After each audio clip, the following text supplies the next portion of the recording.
Haleluya. Selamat pagi dan salam sejahtera di dalam kasih Tuhan kita Yesus Kristus. Kita patut bersyukur kepada Tuhan kalau pagi hari ini kita masih diperkenankan Tuhan. Kita dapat ada sebagaimana kita ada, menikmati anugerah Tuhan, menikmati kasih sayang Tuhan. Bahkan kita boleh ada di dalam keadaan yang baik, keadaan yang sehat dan diberkati Tuhan. Pagi hari ini, sebelum kita beraktivitas, mari sediakan hati kita, sediakan diri kita untuk bersama-sama kita membaca dan merenungkan firman Tuhan. Mari kita berdoa. Bapa di dalam surga, di dalam nama Yesus Kristus Tuhan, kami sungguh bersyukur karena Tuhan, Engkau begitu baik di dalam hidup kami. Pagi ini, sebelum kami beraktivitas, kami mau membaca dan merenungkan firman Tuhan. Engkau berkati kami semua ya Bapa. Kami mengucap syukur dalam nama Tuhan kami Yesus Kristus kami berdoa. Haleluya. Amin. Puji Tuhan. Pagi hari ini tema firman Tuhan yang ingin saya sampaikan kepada kita sekalian yaitu mengalir di dalam sungai Roh Kudus. Sekali lagi, tema firman Tuhan yaitu mengalir di dalam sungai Roh Kudus. Nah, Bapak Ibu jemaat yang kekasih, mari kita memperhatikan firman Tuhan bersama-sama di dalam Yohanes pasal 7 ayat 38. Yohanes pasal 7 ayat 38, demikian firman Tuhan. Barang siapa percaya kepadaku, seperti yang dikatakan oleh kitab suci, dari dalam hatinya akan mengalir aliran air hidup. Sekali lagi saya bacakan Yohanes 7 ayat 38. Barang siapa percaya kepadaku, seperti yang dikatakan oleh kitab suci, dari dalam hatinya akan mengalir aliran air hidup. Bapak Ibu jemaat yang kekasih dalam Tuhan kita Yesus Kristus, sebuah gambaran yang Tuhan Yesus ungkapkan kepada orang-orang yang percaya kepadanya pada waktu itu. Demikian juga dengan kita sebagai orang-orang percaya yang hidup di hari-hari ini. Sebuah gambaran bahwa Roh Kudus digambarkan seperti aliran air hidup yang mengalir di dalam setiap kehidupan kita. Sekali lagi, Roh Kudus digambarkan seperti aliran air hidup yang mengalir di dalam setiap kehidupan kita. Yesus berkata, barang siapa haus, baiklah ia datang kepadaku. Barang siapa percaya kepadaku, seperti yang dikatakan oleh kitab suci, dari dalam hatinya akan mengalir aliran air hidup. Bapak Ibu jemaat yang kekasih, Roh Kudus digambarkan seperti air yang mengalir di dalam kehidupan kita. Air yang akan memberikan kehidupan kepada setiap kita. Karena dikatakan dia adalah air, aliran air hidup. Nah, firman Allah jelas. Roh Kudus adalah roh yang memberi hidup kepada saudara dan saya. Firman Allah berkata bahwa ketika kita hidup di dalam roh, maka roh itu akan memberikan kehidupan kepada saudara dan saya. Nah, sebagai orang-orang percaya, di dalam kita menjalani kehidupan ini, sebagaimana tema firman Tuhan yang sudah saya sampaikan, mengalir dalam sungai Roh Kudus, kita perlu belajar bahwa di dalam perjalanan kehidupan iman kita, kita perlu hidup di dalam pimpinan Roh Kudus. Kita perlu hidup di dalam tuntunan Roh Kudus. Kita perlu hidup di dalam pimpinan Roh Allah. Seperti air yang mengalir dalam kehidupan kita, bahkan yang apa? Yang nantinya air itu akan apa? Mengalir, memberikan kehidupan di dalam setiap kehidupan kita. Nah, Bapak Ibu jemaat yang kekasih, Ada sebuah gambaran yang akan kita lihat melalui firman Tuhan di dalam Yehezkiel 47 ayat 1 sampai 12. Yehezkiel 47 ayat 1 sampai ke 12. Kita bisa memperhatikan di sana bahwa di dalam sebuah penglihatan Nabi Yehezkiel dibawa untuk melihat air yang keluar dari bait suci. Firman Allah jelas bahwa air yang keluar dari bait suci itu, kalau kita memperhatikan di dalam Yehezkiel pasal 47 ayat yang kedua, ya. Yehezkiel 47 ayat yang kedua, di sana dikatakan bahwa sungguh air itu membual. Air itu membual dari apa? Sebelah selatan. Dia keluar dari bawah bait suci dan air itu membual. Sebagai orang-orang yang percaya, ini gambaran, ini analogi dari apa? Roh Kudus.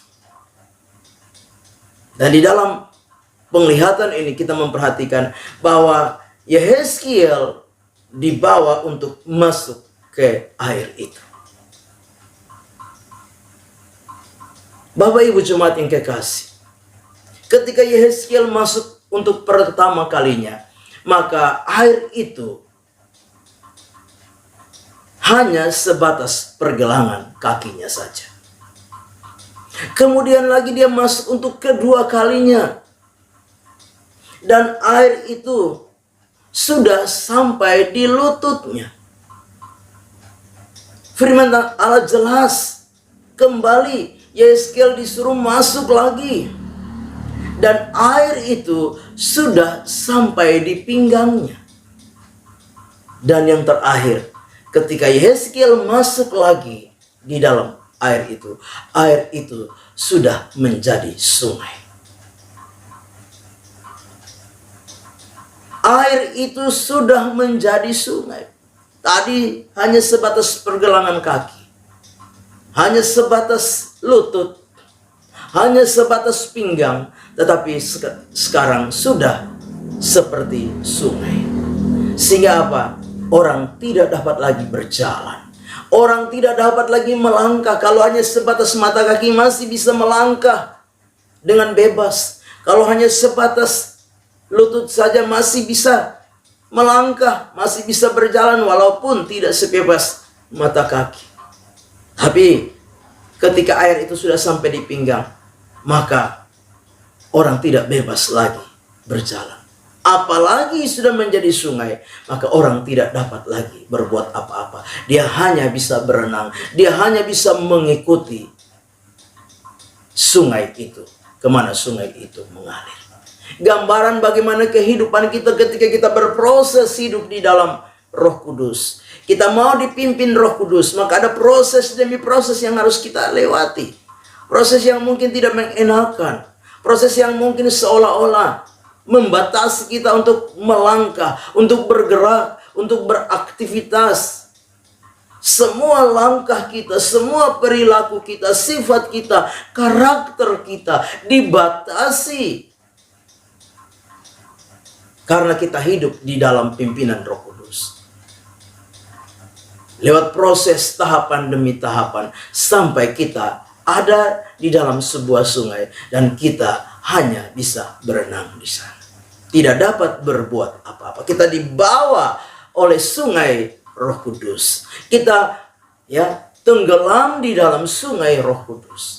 Dan firman Allah jelas kalau kita membaca di dalam Yehezkiel 47, kemana sungai itu mengalir, maka ke sana ada kehidupan. Kemana saja sungai itu sampai, maka segala sesuatu yang ada di sana menjadi makhluk hidup.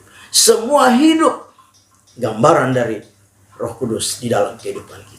Ketika kita hidup dikuasai oleh Roh Kudus, ketika kita hidup dipimpin Roh Kudus, ketika kita hidup dituntun oleh Roh Kudus, kita belajar taat, tunduk kepada pimpinan Roh Kudus, maka ada kehidupan yang akan kita nikmati di dalam hidup ini. Kehidupan kita seperti gambaran yang Yesus sampaikan. Dari dalam hati kita mengalir aliran-aliran air hidup. Sehingga lewat kehidupan kita boleh menjadi berkat buat orang lain. Lewat kehidupan kita memberi dampak kepada orang lain. Dampak apa? Kehidupan buat orang lain. Bapak Ibu jemaat yang kekasih dalam Tuhan kita Yesus Kristus.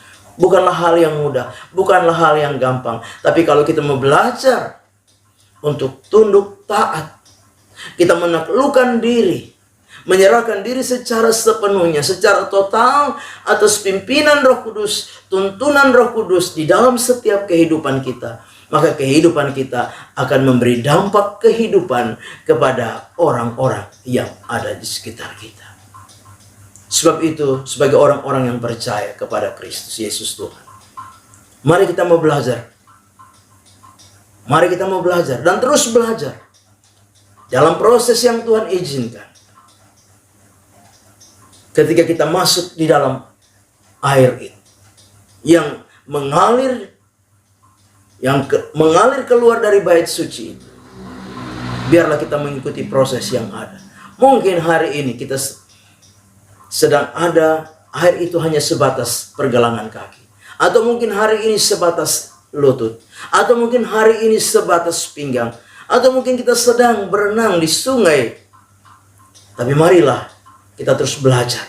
Belajar hidup di dalam tuntunan dan pimpinan Roh Kudus. Maka kehidupan kita akan menjadi mata air. Di dalam kehidupan kita mengalir aliran-aliran air hidup. Mengalir sungai kehidupan yang akan memberikan dampak kehidupan buat orang-orang yang ada di sekitar kita.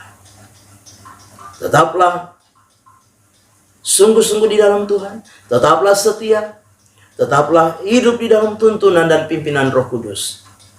Maka saya percaya kehidupan kita akan diberkati Tuhan. Kita akan menikmati berkat-berkat ilahi dalam hidup kita. Bahkan kehidupan kita akan menjadi berkat buat orang-orang yang lain. Amin. Kita berdoa. Bapa di dalam surga, terima kasih untuk firman Tuhan yang sudah kami dengar pagi hari ini. Firman itu kiranya menjadi rema, menjadi berkat, menjadi kekuatan di dalam setiap kehidupan kami. Berkati hidup pribadi kami, keluarga kami, rumah tangga kami, pekerjaan, usaha, dan mata pencarian kami. Diberkati Tuhan. Teristimewa berkati iman kami, kasih dan pengharapan kami, ketekunan, kesetiaan kami. Diberkati oleh Engkau Tuhan. Kami serahkan semua dalam tangan Tuhan. Kami mengucap syukur dalam nama Tuhan kami Yesus Kristus. Kami berdoa. Haleluya. Amin. Selamat pagi. Tuhan Yesus memberkati.